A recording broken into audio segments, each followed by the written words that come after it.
hoarders! Welcome to Plant Hoarders Anonymous. I am Meg, your plant hoarder from Pampanga, Philippines. And on this video, I'm gonna give you 5 tips on how to keep your ficus plants like your fiddle leaf or your rubber tree happy and thriving at home. So if you're one of those struggling a bit with your ficus plants, or you're just curious about them and you want to get one, or you just want to learn more about them, just keep on watching.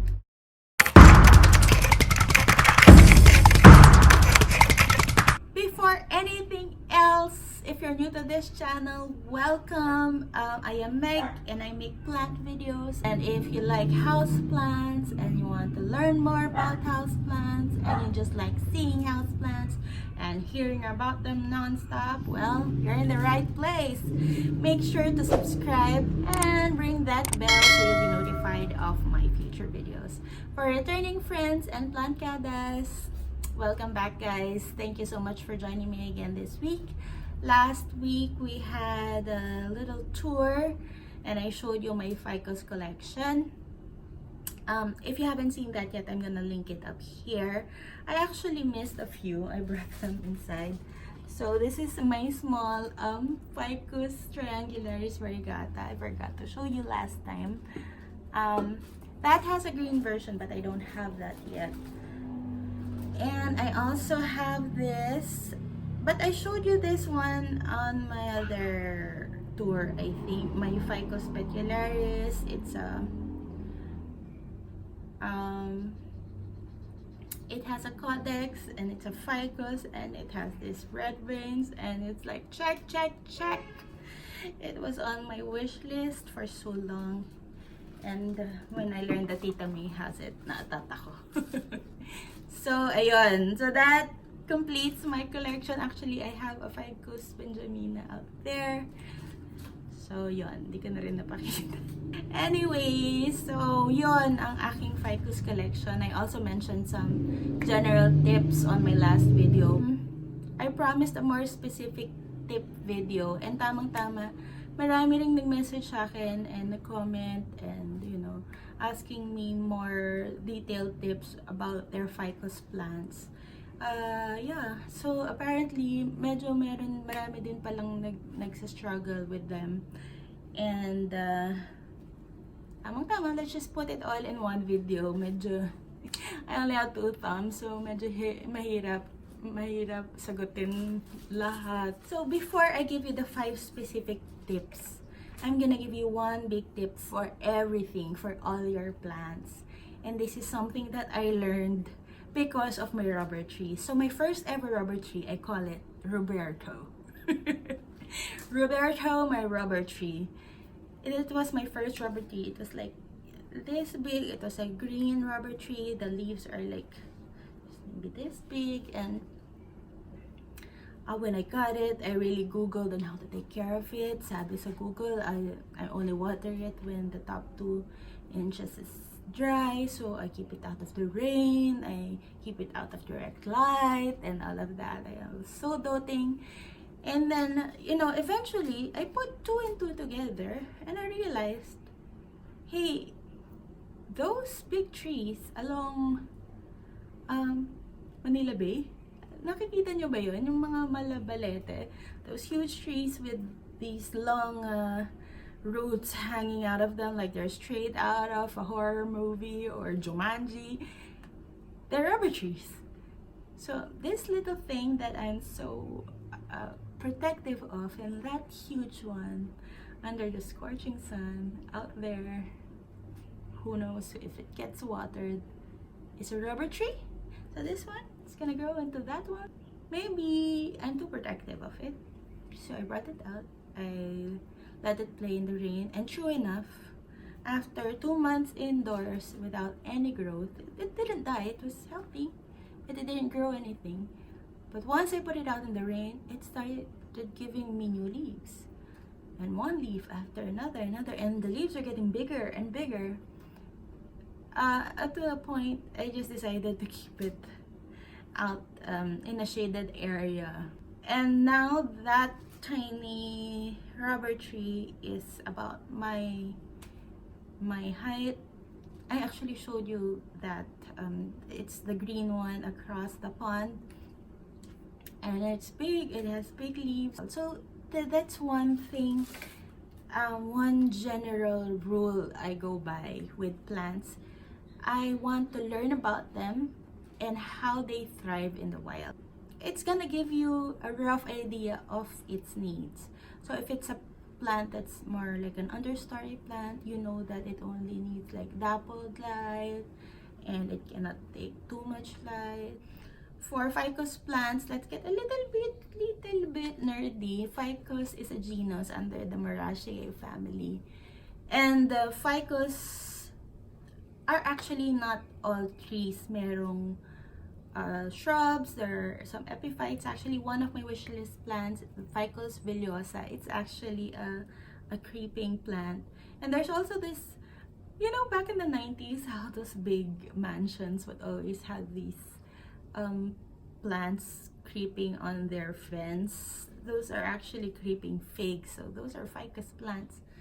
Yeah, there are a lot of ficus plants out there, 800 plus I think na species. They have this white sap when you cut them, and I think dagta ang tawag natin sa kanila. And generally they like light.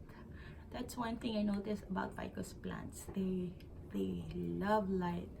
They are meant to be outdoors. So tanggapin na natin yun. Although they are very popular for interior decoration, these plants are meant to be outdoors. Actually, most plants are meant to be outdoors. Some just can tolerate the indoor environment more than the others. So, let's get to the specifics, the 5 things. Number 1, pot. Choosing a pot. Make sure this is not negotiable. The pot has to have good drainage.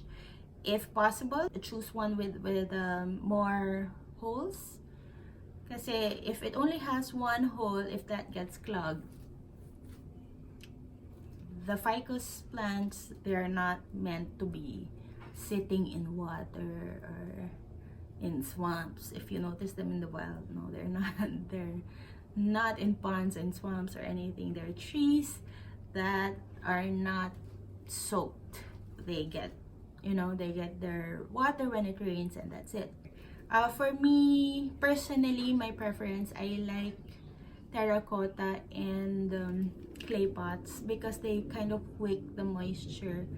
So if you're a bit heavy-handed on watering, it's a good idea to use terracotta or clay pots to also help regulate the water around the roots. Number 2, choose well-draining potting mix. Generally, if you have these 3 things, if you have something that would give your plant nutrients, that could be, you know, regular garden soil has nutrients, or if you're going soilless, there's vermicast, carbonized rice hull, that has micronutrients, and yeah, that will bring nutrients to your potting medium. And then if you're going soilless, what is that medium that's gonna retain just enough moisture? For me, I use cocoa peat, and I noticed that in the West, it seems like peat moss is more accessible for them. That's the main mix in their potting mix. But here, well, it's the Philippines. We have a lot of coconuts. And you know, the good thing about cocoa peat or the coconut products, they are neutral. So not a lot of plants like acidic medium. So peat moss actually is more on the acidic side, while cocoa peat is more on the neutral side. So that's a good thing. Or yun nga, you know, the old school, di ba, magbabili ka sa nursery, the old school medium, puro ipa. The rice hull, that's also good because it's well draining. So you just mix that with nutrients. That's also going to work. And if needed, additional grit. I like adding pumice to make sure. Pumice is also more accessible to us, I believe, compared to perlite. So yun, I don't want to be very specific na perlite lang gamitin mo, ganito lang gamitin mo. Because, you know, anong nandyan, use what's there. And cocoa husk, cocoa cubes, they also add that aeration in your medium. So, that's also okay to use in your mix. Now, for ficus, just make sure a good test is when you pour water, nothing stays at the top for too long. It just absorbs easily, and in a few seconds you're gonna see it out the drainage. Now what we want for them is something that would just retain just enough water, and then everything will just flow out. Number 3, light. I think this is the most important thing about ficus plants. Even your watering, your medium, and everything, it's gonna revolve around light and the light that you provide. Now, I think one thing that's not negotiable, never ever ever put it in a low to low medium light. Never, unless you want it to die. Some of them might be able to adapt, but they would usually be prone to pests if you notice. Actually, when your plants are stressed, they kind of send this signal, kind of attract pests when they're stressed. So the best way to keep pests away is to keep your plants healthy and thriving, and they're just gonna naturally repel the pests. So if you put a ficus, a sun-loving, light-loving ficus in low light, it's gonna get stressed and it's gonna die one way or another. Now, you have to decide first, how much do you want it to grow?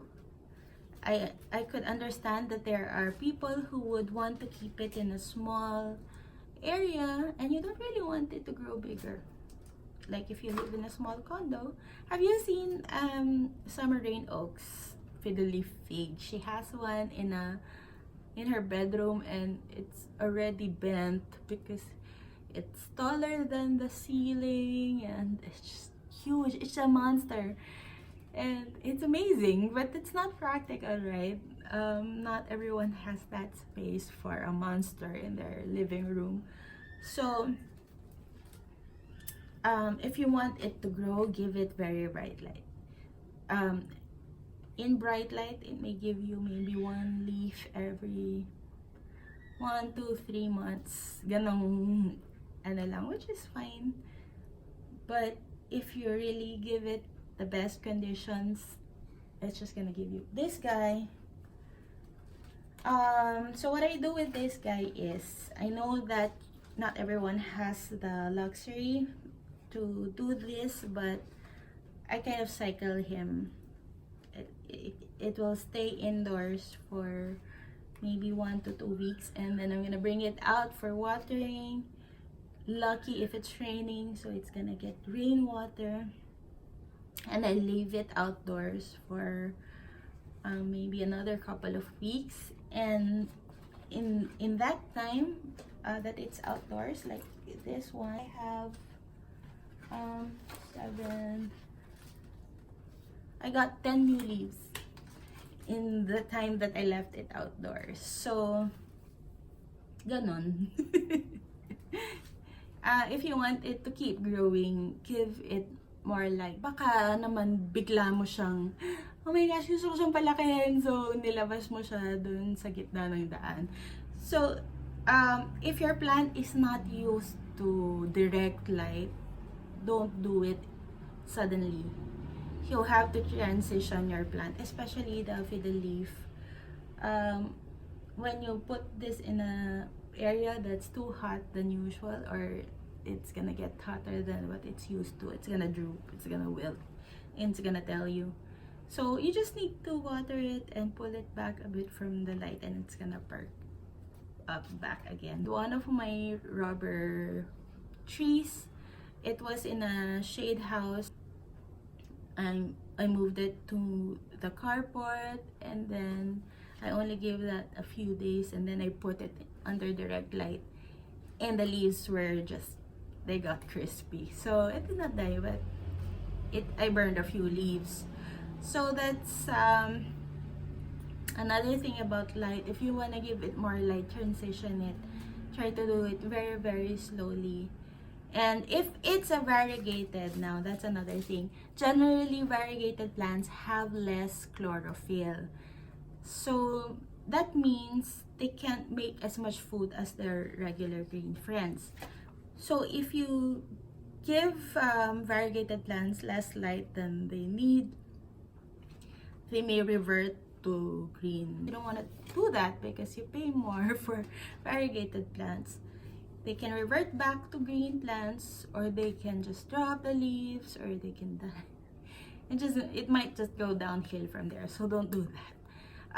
Sometimes we think that a variegated leaf goes brown because it's burning. Sometimes that's not the case. Sometimes it's just browning because it does not get enough light, so the leaf will just die off. Kumbaga, nagiging pabigat siya dun sa plant. But if it's getting more light, the plant can sustain all its leaves, so it's fine, they can stay. But if it's getting less light than it needs to make its food, it's gonna start letting go of those variegated leaves, and you will see it browning.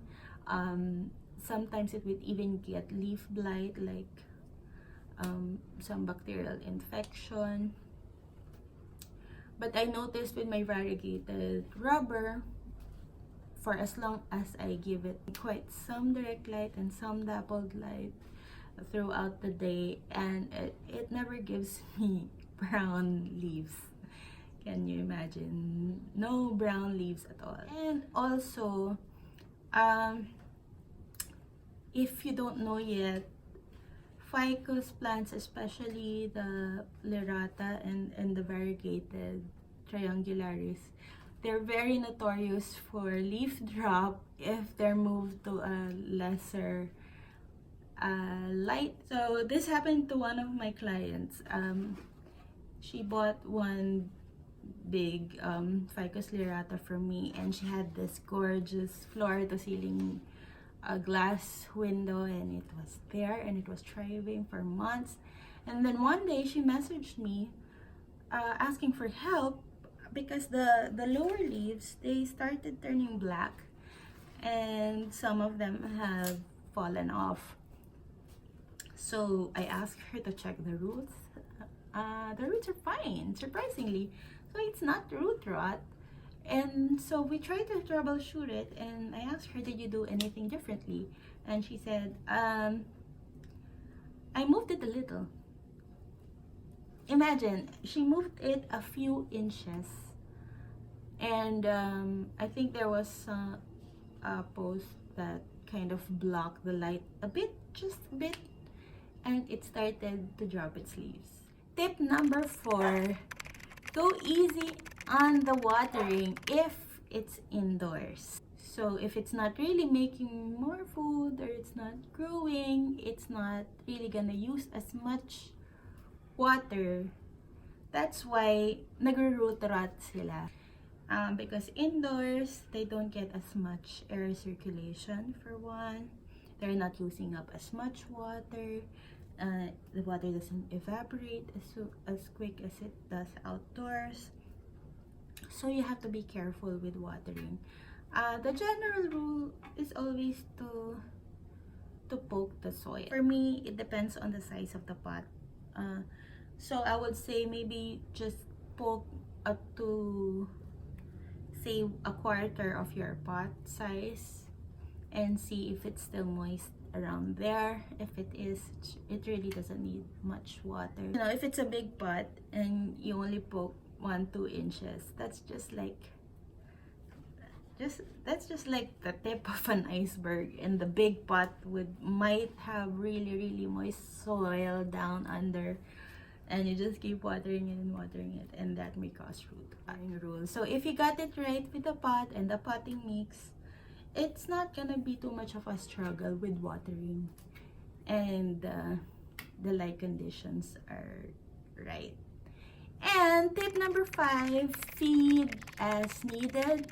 Again, for me, I just usually use slow release fertilizer. So I do that every 2-3 months, and the thing I like about slow release fertilizer is it breaks down slowly. If it's outdoors and it gets more rain and the fertilizer breaks down faster, it's gonna need more food. But if it's indoors, the fertilizer is gonna stick around longer.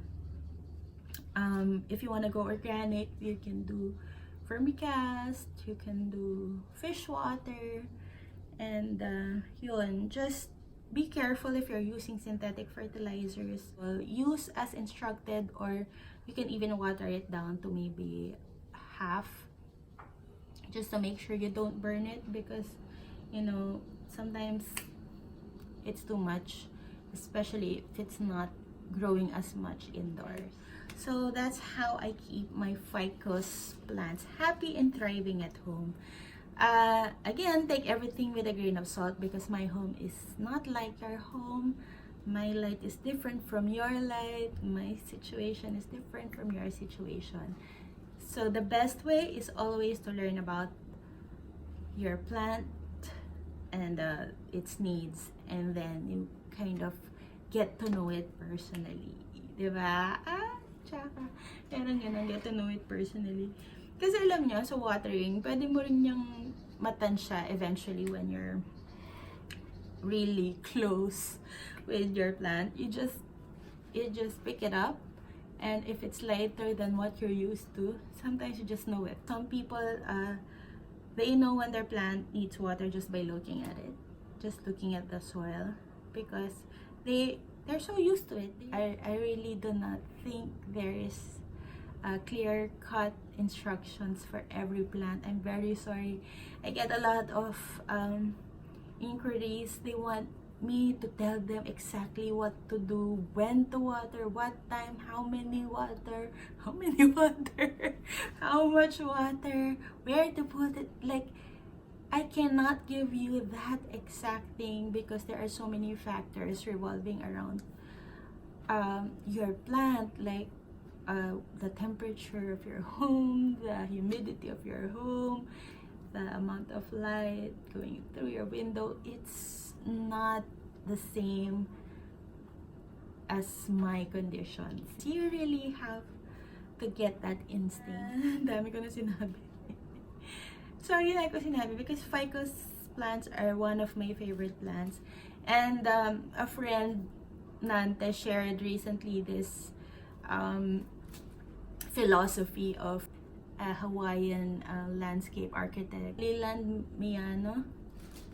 And he has this natural gardening philosophy that you only choose plants that thrive in your environment, that are not high maintenance in your environment.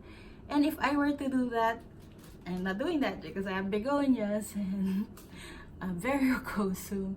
But if I am to do that, my house is just gonna be filled with ficus plants, because they love it here.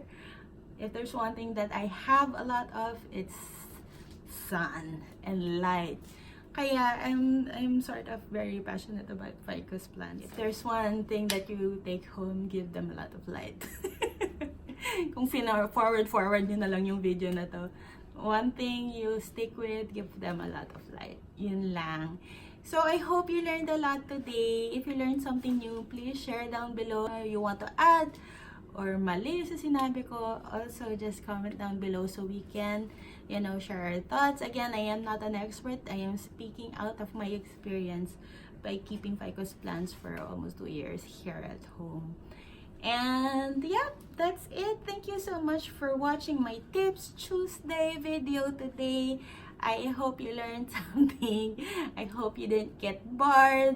I got a bit nerdy today. And enjoy the rest of your week, guys. Bye!